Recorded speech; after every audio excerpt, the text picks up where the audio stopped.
someone told me before I was a mom, they said, being a mom is when you truly learn what self-sacrificing is all about. And it's true. I don't think I would have ever learned like truly self-sacrificing and dying to self. Like it's not about you. Yeah. If it wasn't for being a mom.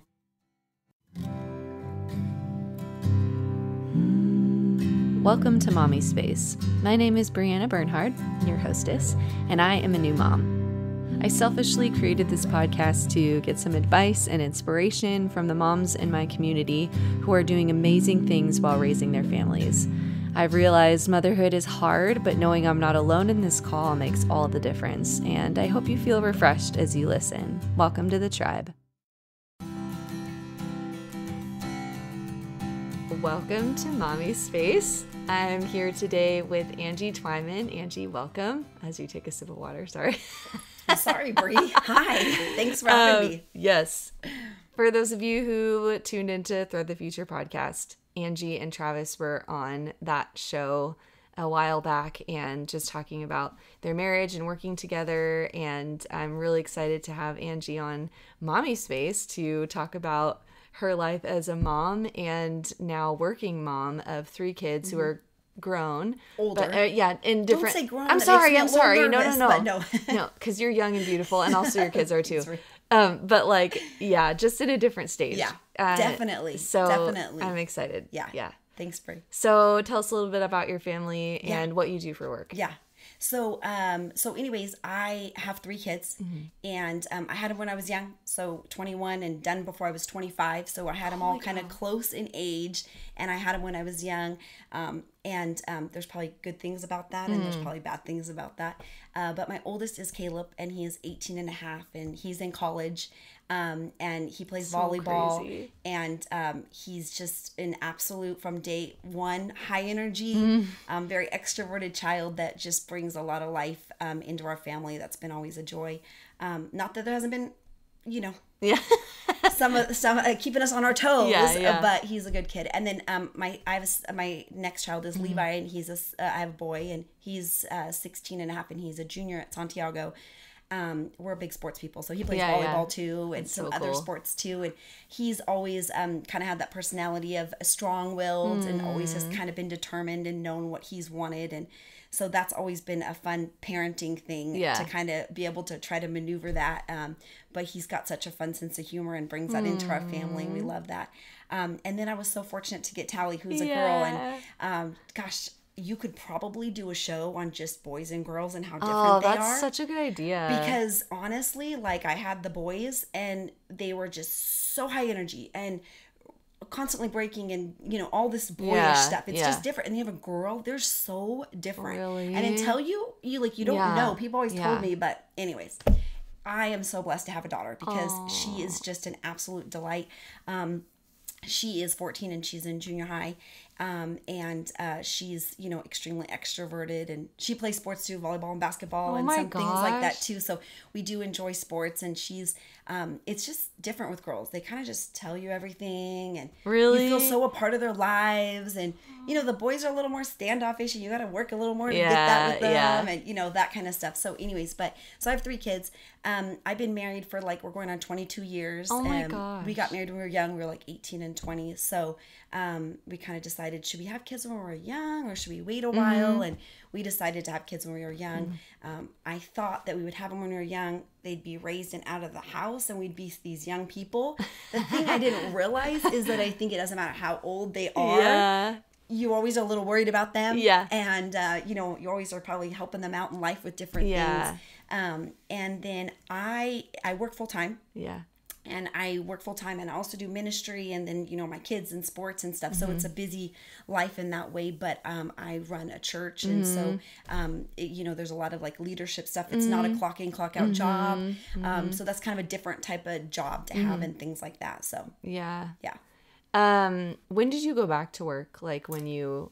So I was raised in a way that my mom stayed at home with the kids. Yeah. And Travis's mom stayed at home with the kids. So I didn't really know that I wanted to be a good mom. Really, that was the most important thing. And I was willing to sacrifice whatever to be a good mom. And I thought being a good mom for me meant like you stay at home. And it's been a journey of trying to figure out like, no, I really want to exist. And there's passions that I have, and I can still be a great mom and make that happen. And there's sacrifice on Travis' part that he probably was bummed that he had to do too. Sure. Yeah. But it was really, really hard for me to stay at home. And so when Caleb was probably a year old, my old boss had said, would you come back and work 10 hours a week for me? I got so excited about it. Wow. But my next thought was, shoot, how am I going to convince my husband and both of our sets of parents that this is like, okay. Wow. Oh my gosh. And so I can be a good salesperson, you know? And so anyways, but that was in the thoughts in my mind. Yeah. And so I had to kind of I didn't feel like I had the freedom to come out and say, I want to work. That's so crazy. Yeah. So I didn't feel that way. And for whatever reason, I'm sure it was a lot of my stuff that was in there. And so I went back and started working 10 hours a week. Took me some time to convince everybody. Yeah. And it was really an ideal situation. My mom watched one day a week and my mother-in-law the other day. And I just had so much life that came into me working. But I felt bad about it though too, you know, kind of thing. I kind of didn't want to tell people that I was really excited about that because I felt like, I don't know, it's if like taboo a little bit. Yeah. For my family and for what we were kind of raised in. So how old were you when you, like, how old were the kids and stuff? Caleb was probably maybe 6-9 months old when I did that. And I worked about 10 hours a week, all through the kids until Tally went to preschool kind of full time. So she was 4. So I did like the 10 hours a week for like a really long time. And I was always the person that kind of had like these random side jobs that I kind of did. And I could tell everybody, oh, it's just when the kids are sleeping and, you know, that kind of stuff that I did. So, but it brought a lot of life to me, you know, kind of thing. What were you doing? I actually worked at a preschool with kids. No way. I ran the office side. So I was not always with kids, but it was the kind of being a part of like building something and you know, that kind of stuff. So I ran the office part of it, just 10 hours a week, came in and kind of helped with that stuff. Because what would you say is like your strength in work? Like, because you're extroverted, you were saying like task oriented, like that kind of stuff. Like what makes you, so what part of that brought you to life? Because was it just the fact that you got to get out and like do something that was your own, or was it the actual work you were doing? Well, I would say at the very beginning when I was just working the 10 hours a week, because I was working for something that I didn't have as much say as I did later on the jobs that I got. But I think it was at the very beginning, it was just getting a break, taking a shower. Yeah. Putting makeup on, interacting with adults, when you're an extrovert, right? That's more people, like people who can talk back to you. That's super exciting, right? That's super exciting when you're an extrovert, you know? Yeah. So I would say that, and it was nice to go in, here was your list of things to do, you got through it, somehow it felt like satisfying in that way, I would say at the beginning of when I started working. That makes sense. Yeah. And what I found is I came back and I was a better mom. So I'd been away for 5 hours and I came back and I was so excited to see what they had done. And I felt like I was such a better mom, but yet I don't think I had the strength to be like, amazing. What does that look like for me in my life, you know, kind of thing. Like long term, you mean? Like just being able to embrace it and recognize like, oh, like I like to work and not go, shoot, what's wrong with me? It's not a bad thing. Yeah. Like it's a good thing in someone's life. That's so cool. You know? Yeah. Can you kind of speak into, because this kind of leads into, have you experienced mom guilt? Yeah. And how do you overcome it? Yeah. So what did that look like for you then? And how does it look now? Like, do you still encounter that? Yeah.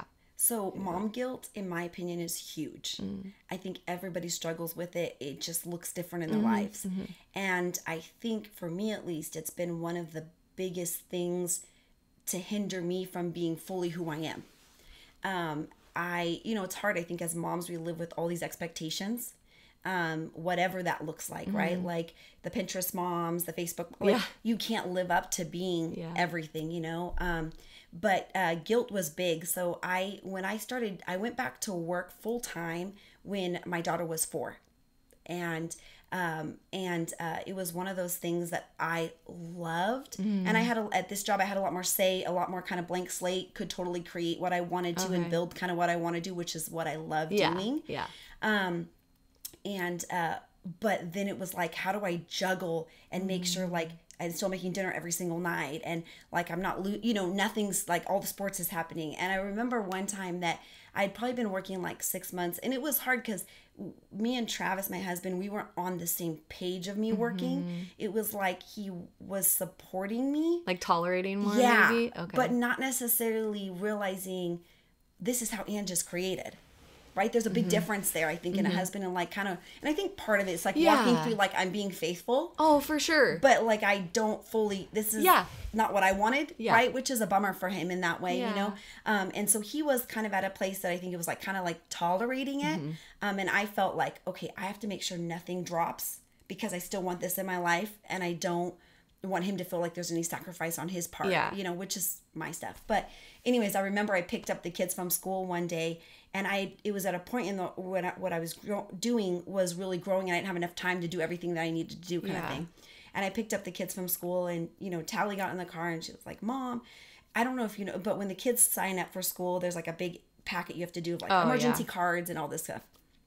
And so they said, Tally comes in, Mom, you didn't fill out that paper that the packet I gave you yesterday. And she's like, and I didn't get one of those dum-dum, those little like lollipops. And I was like, super shame, super guilt. And then Levi says to me, I know, Mom, because you didn't say that I was the only one in my class that didn't get it. And my teacher said that she's not going to give me the extra homework thing, whatever.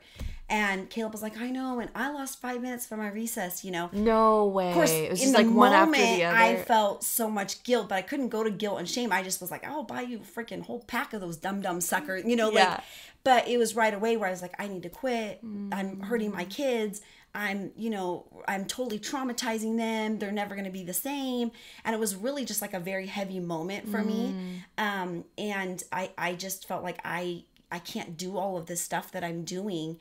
And, guilt is always there for me. And then I remember later on, as I kind of worked stuff through, they were saying, Ange, you are such a better mom because they get to see you come alive. They get to see you doing something you're passionate about. And there's sacrifice, but there's sacrifice on good things, but guilt is always one of those things that for me is always there. I don't know if it ever goes away. I think you become more aware of it and you're a little bit more like, it's okay that their life isn't always perfect for them. Yeah. It's okay that they have to sacrifice a little bit. It's okay that we all are pitching in to make everybody's passion happen at this church, at this home, those kind of things. But I still struggle with guilt. I think, at least for me, anytime something goes wrong with the kids, I automatically think, did I fail them? Did I traumatize them? Is it because I wasn't enough or I wasn't there for them? Wow. Versus I've learned a little more to be like, it's okay. That's where they're going to be shaped and formed in those hard moments. And that's where they actually get to form their character. Yeah.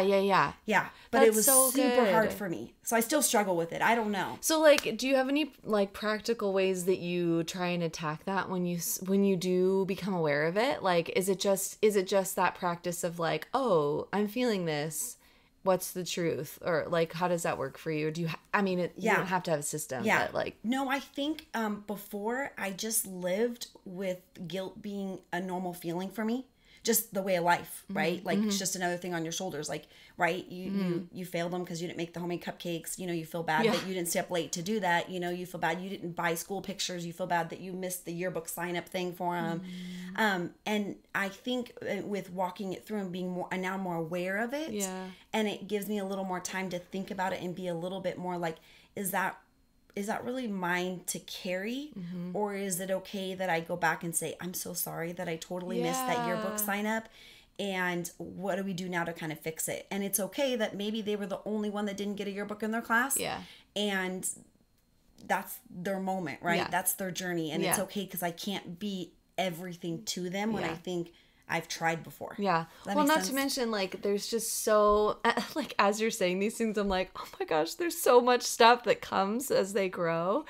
But, like, I love that you aren't so, like, I don't know, become a slave to all of the things that, like, our culture says that kids need. Yeah. You know, like, it's okay that they miss out sometimes. Like, it's okay they're exposed to pain or whatever, because then that makes them stronger in a lot of ways.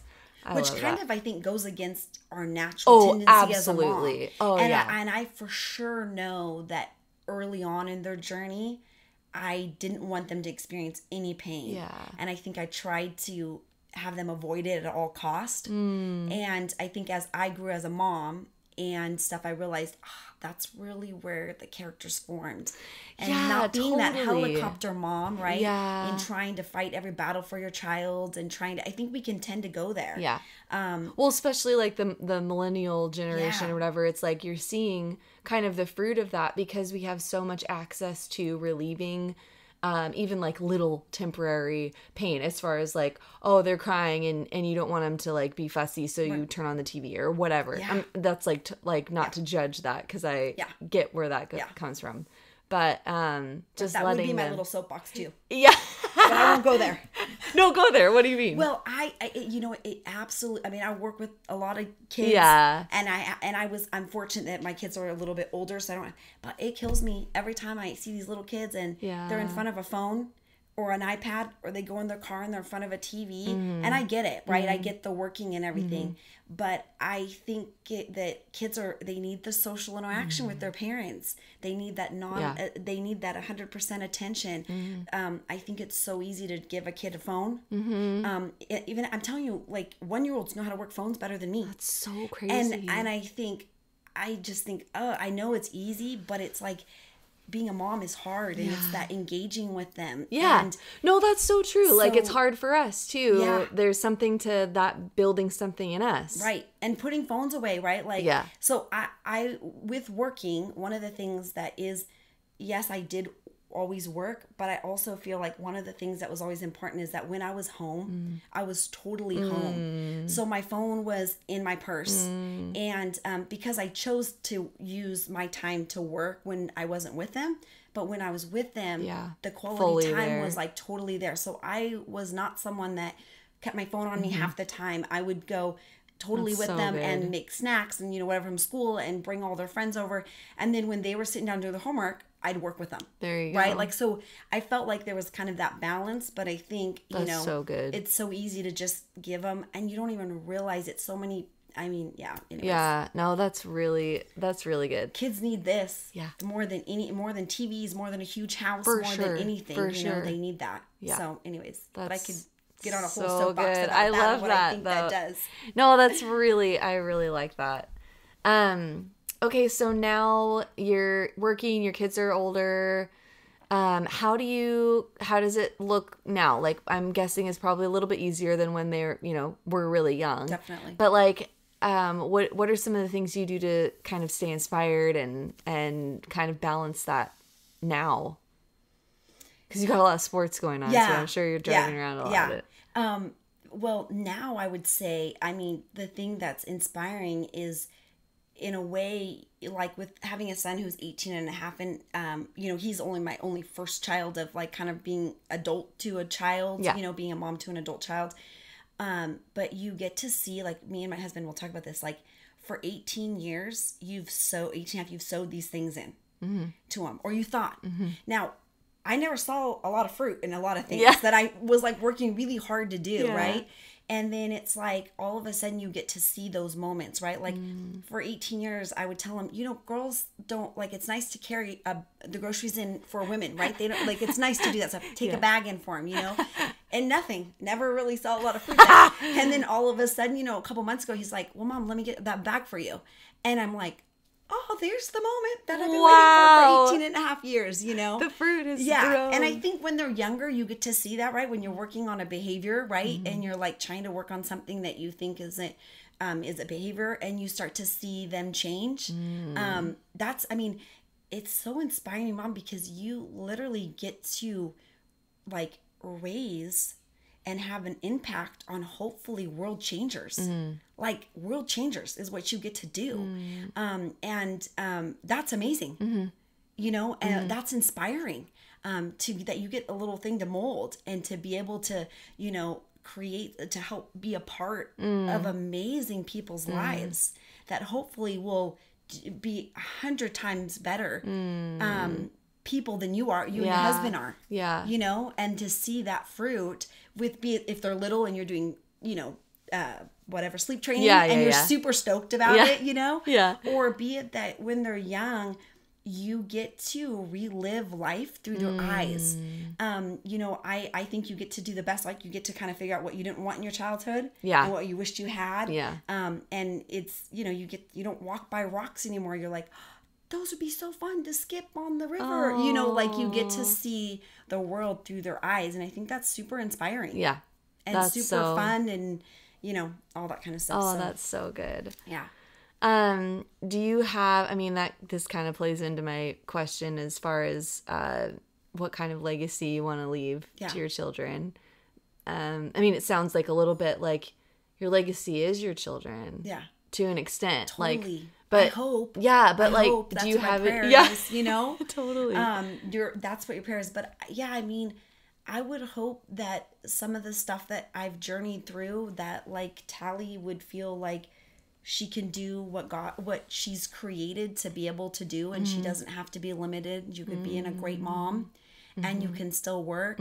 I would hope that my boys would be supportive men of their wives, of like, what does that look like to be to fully support their women in their lives, you know?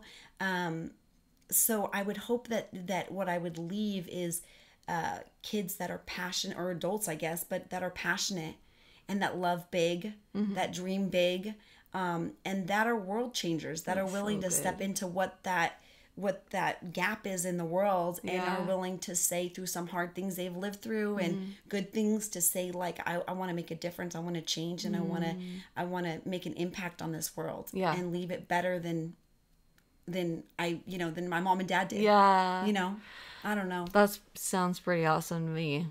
I love that. Yeah. Before we you could tell I dream big, right? With no kidding. It's like, well, wow. It's like, life-changing moments here. Okay, so before we kind of go into some fun questions that I just selfishly want to know. Yeah. Could you kind of speak into what it's like having an older, so for like Caleb, I'm assuming that the parent-child relationship is shifting to some extent. So what does that look like for you, becoming friends with your kids? Yeah. Well, everyone says it, but it's hard. It's hard to have, to feel like you're losing. You don't, but it's different. You know, it's different. I think that that's in January, right before Caleb graduated. I think it's like still pretty fresh for us. So we're still kind of processing that. Especially he's a joy, right? So he's just been a great kid. Yeah. So it's hard. Yeah. It's so different, right? I think I lived in the illusion of having more control than I did, you know, and it hits you where you're like, oh, like you have to let that go, right? You have to, before you were very involved, and now you have to sit back more and let him make his decisions. And if he wants you to be a part of them, he'll ask you. Before, I just gave my opinions because they're my kids and they freaking need to know my opinions because I have good ones. Right, you know? right. And now you have to sit back, I think, and you have to. So it's cool because if you can sit back a little bit, which I did I could probably give you a whole episode on what not to do. Because it was a you know, anyways, I don't know that I've done this last year well. But it's cool because when you sit back and like when Caleb asks me now for my opinion, it's genuine. He really wants to know it. Wow. Where before I just gave it because I'm his mom and it's what I should. So it's sweet moments where you're like, oh, he really genuinely cares about that. Wow. It's a different shift because you become a little bit more peer. Yeah. And that's different, right? Because the mom role's a little bit more comfortable for me and this is new for me, you know, and what does that look like kind of thing. on the other hand, you also get to see where you're like, wow, these moments of them being, for 18 years, you've been trying to invest in them, and you start to see some of that fruit that's happening. And it's really bittersweet in that way. It's hard because you don't get to tell them they have to be home for dinner every night. Yeah. You miss their presence, you know. It's a lot scarier to let him go because the world feels really big, and it felt more safe when I was helping guide him with his choices, you know. So I don't know, what did I answer? No, that's Okay, great. Yeah. Just the difference in relationship now that they're older. Yeah. That was perfect. Yeah. So it's a lot more of a, and I think it's going to be a process, right? We're still into this like 6 months kind of thing. But it's a process that you're kind of learning. But I want to be the person that like Caleb wants to dream with, right? Yeah. I want to be the person that he wants to come and share things with. But what's hard is you have to like let that go and see if he wants you to be that person, right? And That's people so who have been ahead of me in the journey will say, because I'll be like, well, why doesn't he just tell me everything? I don't understand. Because Tally does, you know? And they're like, boys are different. Like, right? They're a little bit different. They don't always share everything like girls do. But when they do, enjoy those moments and be thankful that he did want to share that with you. Yeah. You know, kind of thing. Wow. So trying to figure out what it looks like to not hover, to let him grow up, and to let him make decisions that I'm like, sometimes like, oh, what are we doing here? But he didn't ask me my opinion. So I have to not give it to him if that's not what he wants, I think, is at least what we're trying. I don't know if that's the right way to go about it. But yeah, I remember calling my mom in the middle of the night, or not in the middle of the night, but calling her and saying, Caleb was probably 2 months old and he was a horrible sleeper. And I said, thank you for getting up and nursing me and getting up in the middle of the night. I didn't even know you did this stuff. Like, right? Like, it was just this whole because you would never know. Yeah. I never knew. I never baby. had a clue. And when you said you'll edit, but talking about that part was, I just like an adult being is like, I remember with my dad, I was going to go I grew up in a way that my mom and dad never really talked about anything hard they went through life. So when I was going through really hard stuff, I was like, something's wrong with me. Right. Oh yeah. Because my mom and dad never were like, oh, when we went to Germany and we were missionaries, it was like super horrible. Like, I didn't know, right? So I was going to go talk to my dad. I'm like literally, Brie, probably, I had all 3 of my kids. So 25, 26, something like that. And I go over to talk to my dad about saying like, this was kind of hard and, you know, this and that. And I literally just sobbed. Now, in my family, emotions were like, they didn't mean it, but it was a way that I didn't show. I don't show them. I'm trying to recover from showing emotion to this day, you know. But I literally went over and all I did was sob hysterical for like an hour. Now, not just cried, Brie, but like a deep cry. And I was so embarrassed, right? The whole entire time I was so embarrassed. And I realized, but from that moment on, I didn't even say anything to my dad. Now, later on, I went back and said stuff. But what I realized was, I don't know if it was something God was doing or whatever, but at that moment, I felt like a full adult. Wow. And I was able to talk, confront, just, it wasn't like you show up as like a child, if that makes sense. And so with Caleb, like, I'm like, I want to do it different. You know, I want to do it different. I think that there was stuff that my dad, not meaning to, my mom, but if I was dreaming, it wasn't them that I wanted to, because they were like the downers, like they were more that, well, let's be practical. Yeah. And I can tend to be like that. For sure. Right. And I was just like, and that's like, there's a place for that. Totally. Yeah. But I was like, if I'm that, why would Caleb ever want to share anything with me, or my kids for any matter for that. Right. So there was a lot of those kind of things that I was like, okay, I don't want to be that, because I can tend to go there. But I think there is something, and I don't know that it happens at 18. I don't know what the age is, but where you kind of feel like, oh, like I'm showing up as like a full adult in this conversation. And like, if my mom and dad think I should have bought this car or not, it doesn't really affect, like, it doesn't affect me. Where before I'd be like, oh, I don't want to tell my mom and dad, they're going to be bummed that I bought this and I shouldn't, you know, that kind of stuff. And it's like, I don't want that relationship. Room for mess ups and whatever. Yeah. That's really cool. Yeah.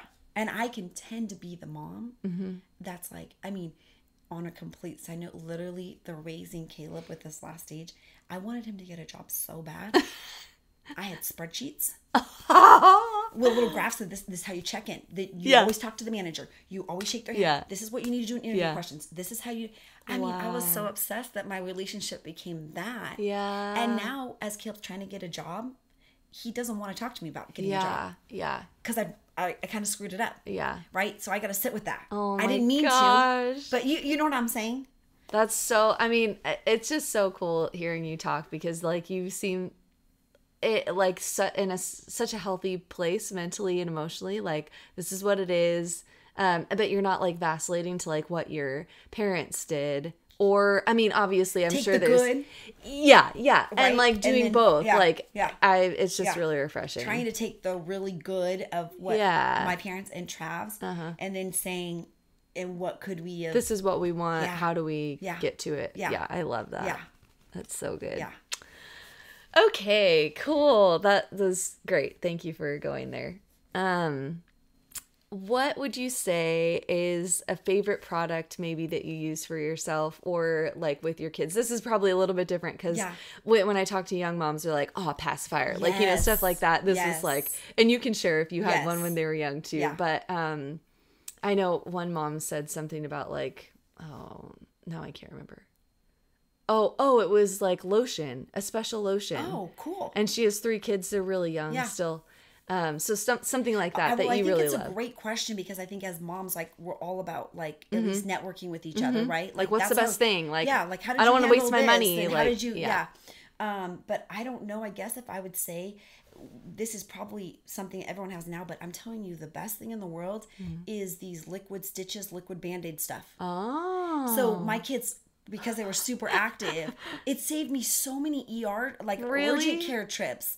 Because you can, if your Band-Aid won't close it up, like, because if it's a big cut, which my kids had a lot, you just kind of paste it on there and it helps seal it up. No way. Yeah.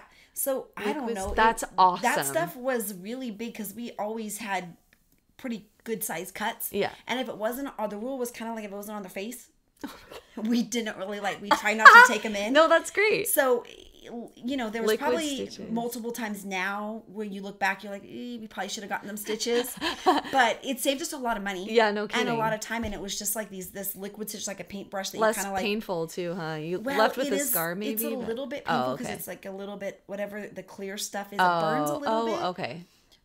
But a little pain, you know, saves you some money. You don't have to sit in urgent care, and they give you a hard time about whatever, and probably catch something worse. Oh, that's what I was gonna say. I know. Yeah, so I would You're say doing them that a favor. when we found out about this liquid stitches, liquid Band-Aids, whatever, it was amazing. What do you know? Like what brand? You know what? I don't know. You can just get it like at CVS. Oh, okay, it's like kind of like in the Band-Aid section or whatever, and it's a little bottle. It looks almost like super glue. That's so cool. Yeah. So anyways, that's what I would say that was really great. I know it's kind of random. No, that's perfect. That kind of thing is perfect. Yeah. I love it. Okay. And then a favorite holiday tradition with your family. Oh my gosh. I'm a celebrator. Yeah. So I do a lot of that, probably overboard. My kids probably think life's a big party, and that's why adulting is hard for them. Yeah. But I would say so great. One of the funnest things that we do is when they were little, we always started, so the night before their birthday, we would always sneak in and decorate their room. So when they wake up, there's, we always change it up. But so that night, me and Trav would do it together, and we would put streamers and balloons and decorate it. And then like at night when they're sleeping. Yeah. How do you do that? Yeah. So when they're young, it's easier. Oh, okay. Now I still do it even though they're 18. That's a little harder because I go to bed earlier than they do now. But I still do it. They haven't said that it's annoying to them, so I kind of am going to do it until they don't. And we always kind of will like change it up a little bit to kind of whatever their personalities are and what they like. So as they got older, we would hang like, 10 $1 bills. That's so from cute. Streamers. Or we would do like whatever their different like favorite things are, like some candy. So I always change it up a little bit, kind of depending on what stage they were in. And then in the morning when they would wake up, we don't do donuts at our house, so they would get donuts with chocolate milk, and we'd all the kids would come in, even if they were one, we'd wake them up and we'd all sing happy birthday. My gosh. So I think that's one that we do best. that's fun. That's so cool. And I still do it when Caleb was 18, and I'll do it for his 19th. So. That's amazing. And when I hang money, he won't say anything. Right. So can't. Yeah, that's so true. And it's cute. Money all over. Yeah, and it's cute because when they were little, they used to be like, "Mom, how long can we keep the decorations up for?" Oh my gosh. So I think they liked it, and I used to always tell them, "Okay, you get to keep it up for a week," kind of thing. That is so cool. Balloons or whatever fun stuff. Oh my gosh, what a great idea. This is so cool because I'm like getting stuff that I can use. Get all fun ideas. I know. And they're all different. You know, I'm sure. I love it. I'm sure. Okay, and then one piece of advice you'd give to young moms. Gosh, that's hard. I would probably say be for each other. When you guys are like, when young moms or just moms in general are connecting, but especially when you're young, be for each other, encourage each other, support each other. I think that life's already hard enough on moms. And I think if we could get to a point that when moms get together, it doesn't turn into like the best party we threw, the newest Pinterest the amazing husband we have. But if we could just let people know, so you're doing formula. Yeah. Life's going to be fine. Come on. Like, it's not a big deal, right? Yeah. Like this, and I think that puts people at ease.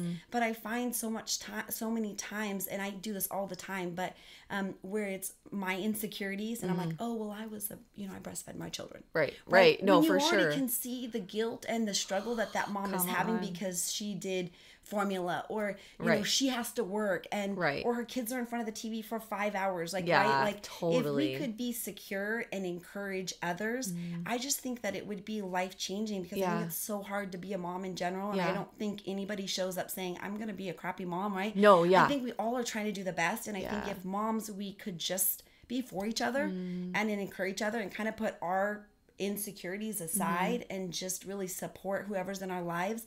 I just think it would be life-changing for moms. I know it is so for me, on the people that have just said, why are you focusing on, like, just really encouraging others and being for each other. I don't know. That's perfect. Yeah. I love that. Well, that's all I have. Thanks so much for having me. I appreciate it. I appreciate having this time with you. Where can people find you? Like on social media? Yeah, I'm actually on social media. Yeah. Every so often I do post something there. It would be it's Angie Twyman. Okay. For like Instagram and Facebook. Yeah. Okay. Yeah. Yeah. Okay, cool. Yay. Thank you. Thanks. Thank you so much for listening to this week's episode. I hope you got some good nuggets to take with you into your week. If you enjoyed this, I would love to hear from you via review on iTunes.